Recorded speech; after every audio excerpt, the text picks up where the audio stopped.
Hello छठी मैया दोस्तों, कैसे हो आप सब। आशा करती हूँ आप लोग ठीक होंगे। ललही छठ की आप सभी को बहुत बहुत बधाई एवं शुभकामनाएं। आज लेकर आए हैं आप सभी के लिए सोहर गीत। बहुत ही प्यारा सोहर गीत है, सुनिएगा। एक अलग राग में लाए हैं, तो सुनिएगा और बताइएगा कैसा लगा। अभी तक आप सभी को प्रतापगढ़ी राग में सुना रहे थे और आप सभी को बहुत ही पसंद आता था हमारे यहाँ का प्रतापगढ़ का सोहर गीत। तो चलिए सुनाते हैं आज अलग अंदाज में, अलग राग में सुनाते हैं आप सभी को प्यारा सा सोहर गीत। अगर पसंद आए तो वायरल कर दें दोस्तों, इतना ज़्यादा वायरल कर दें पसंद आए तो, और अपना आशीर्वाद बनाए रखिए। चलिए सुनाते हैं। आप लोग को अगर राग पसंद आती हो तो आप लोग कमेंट कीजिएगा कि हमको यही राग में आपका सोहर गीत सुनना है, तो हम आप सभी के लिए लेके आते रहेंगे। मेरी मम्मी, ये मेरी भाभी। चलिए सुनाते हैं। ठुमकतयावै छठी माईया दसावारे भरना रंग हो, बहिनी ठाड़ी भाई माहुआ के तारावा मनाही मना हरसाई मनाही मन बेहसाई हो, बहिनी ठाड़ी भाई माहुआ के माना हरसाई मनाही माना बेल साई हो। ठुमकतयावै छठी माईया दसावारे भरना रंग हो, बहिनी ठाड़ी भाई माहुआ के तारावा मनाही मना हरसाई मनाही माना बेहसाई हो। सेवका के मोरा गुना गावैता हम का बोलावाई हो, सेवका के हमारा गुना गावैता हम का बोलावाई हो। घुमतई घुमत गई छठी मैया पोखरा के ठाड़ी भाई हो, बहिनी पोखरा पे ठाड़ी बाजिनी आता मैया के मौलावाई हो, बहिनी पोखरा पे ठाड़ी बाजिनी आता मैया के बोलावैता मैया के मौलावाई हो। एतनी बचन सुनाई छठी मैया बेटी के बोलावाई हो, बेटी पहिले जाना मकई करमावा लाला नाही पाई बिऊ हो, बेटी पिछल जाना मकई करमावा लाला नाही पाई बिऊ बाला का नाही पाई बू हो। रोई रोई बोलाई देरिया सोना हो, मोरी माईया सोना हो, छठी माईया हो, मैया सब काई दुखा तो ही टारू, सब का सुखिया की हो, मैया सब काई दुखा तो ही टारू, सब गाय तो ही हारी हो, मैया बाये सजाता ना बताओ, लाला ना मुखा देखित लाला ना मुखा देखित हो। जावौ ना बेटी अपने घरे, अपने सजाना घरे, अपने सजाना घरे हो, बेटी सास ससुर कई करू सेवा, जेठानी हंसी बोलियो जेठानी हंसी बोलियो हो, बेटी पिया जी के मान्यू बचनी आया शीशा को बापाई बिऊ, शीशा को बापाई बिऊ हो। मानी बाजिन मैया कई बचा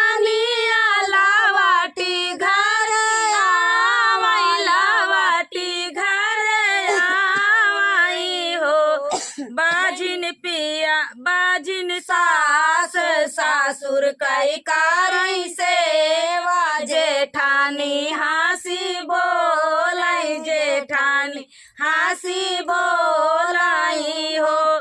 बेटी पिया जी कई मानई बचनिया, आशीष खूब पावई, आशीष खूब पावई हो।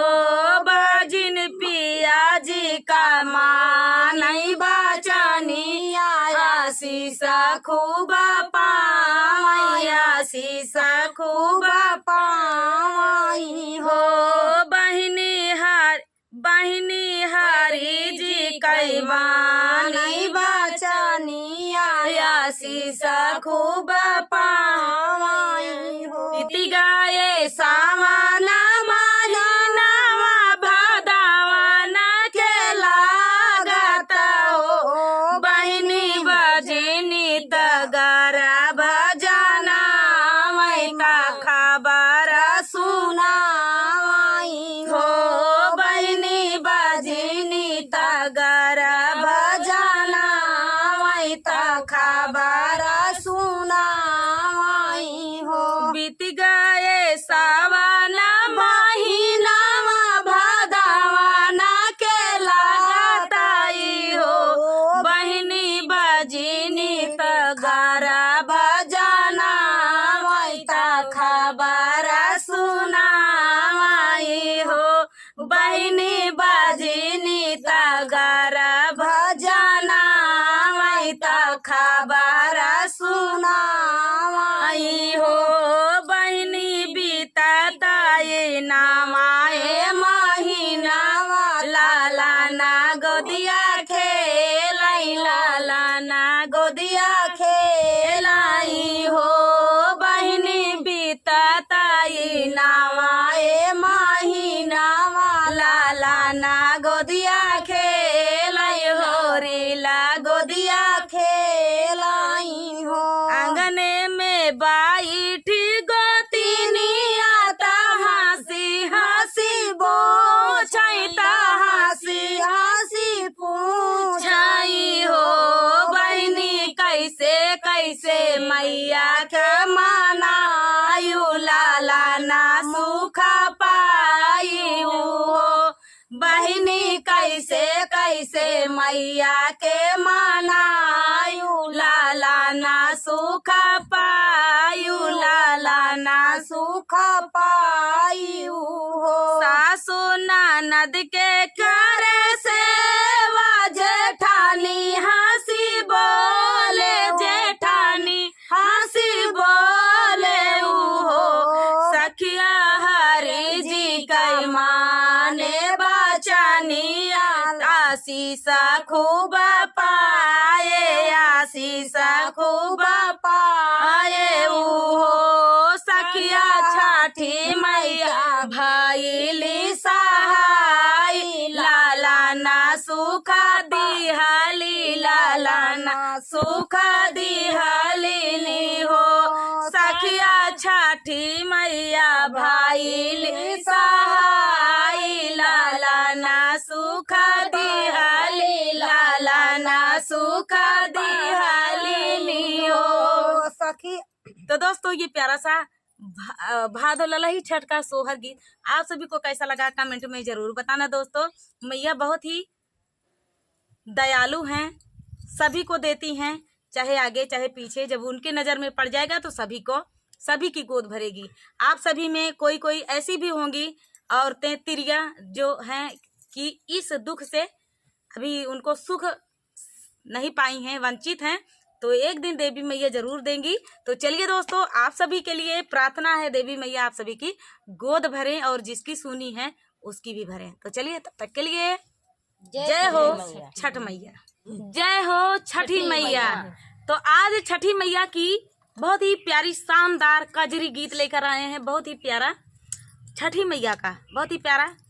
तो छठी मैया में बहुत कुछ चढ़ता है, बहुत कुछ, जैसे महुआ, चना, मटर, गेहूँ, मतलब कुचुरी भरी जाती है। मेरी सासू मम्मी भरती हैं।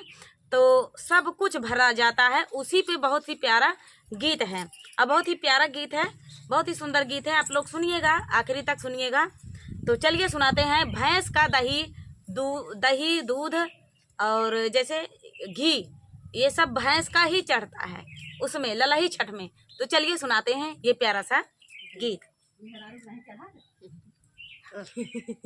मेरी चाची बोल रही हैं। सखी भादो के छठिया मनाई लिया, गीत भजन गाय लिया ना। सखी भादो के छठिया मनाई लिया, गीत भजन गाय लिया ना। सखी भादो के छठिया मनाई लिया, गीत भजन गाय लिया ना। हाथ लिए सजी थाल धूप दीप फूल माल, हाथ लिए सजी थाल धूप दीप फूल माल। अरे जे करे बजाऊ नहीं चढ़ाई लिया, गीत भजन गाय लिया ना। अरे जे करे बजाऊ नहीं चढ़ाई लिया, गीत भजन गाय लिया ना।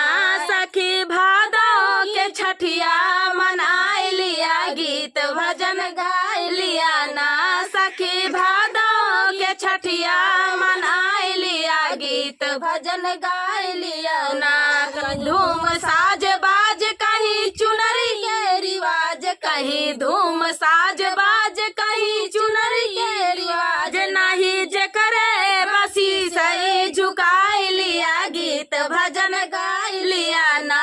नहीं जे करे बसी सही झुकाई लिया, गीत भजन गाय लिया ना। सखी भादो के छठिया मनाई लिया, गीत भजन गाय लिया ना। सखी भादो के छठिया मनाई लिया, गीत भजन गाय लिया ना।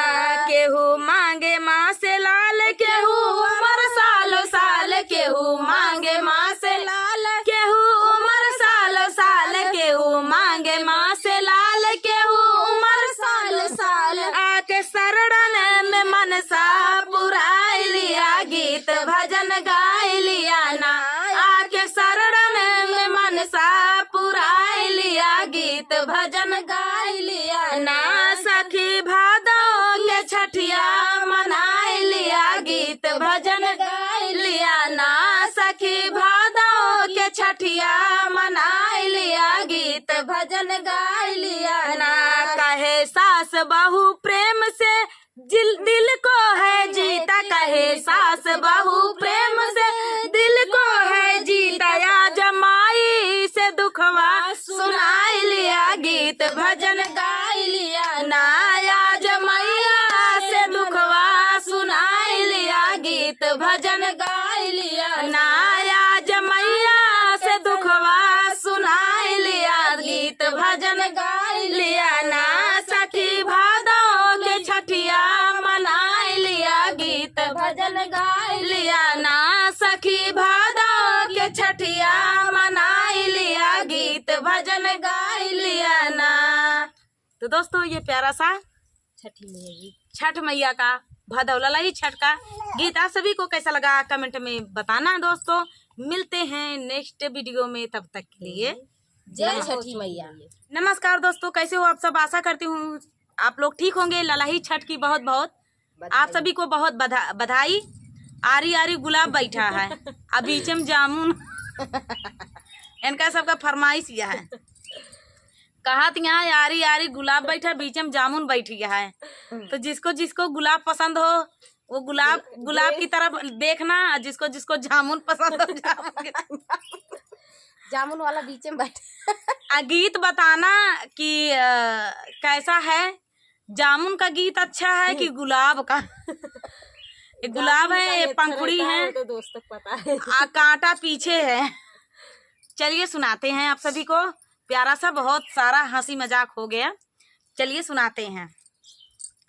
मचिया ही बैठी है सासु बाहू अरिया राज करई, बाहू अरिया राज करई हो। सासु दई देती चाटा का चुनरिया, सागरवा पे जा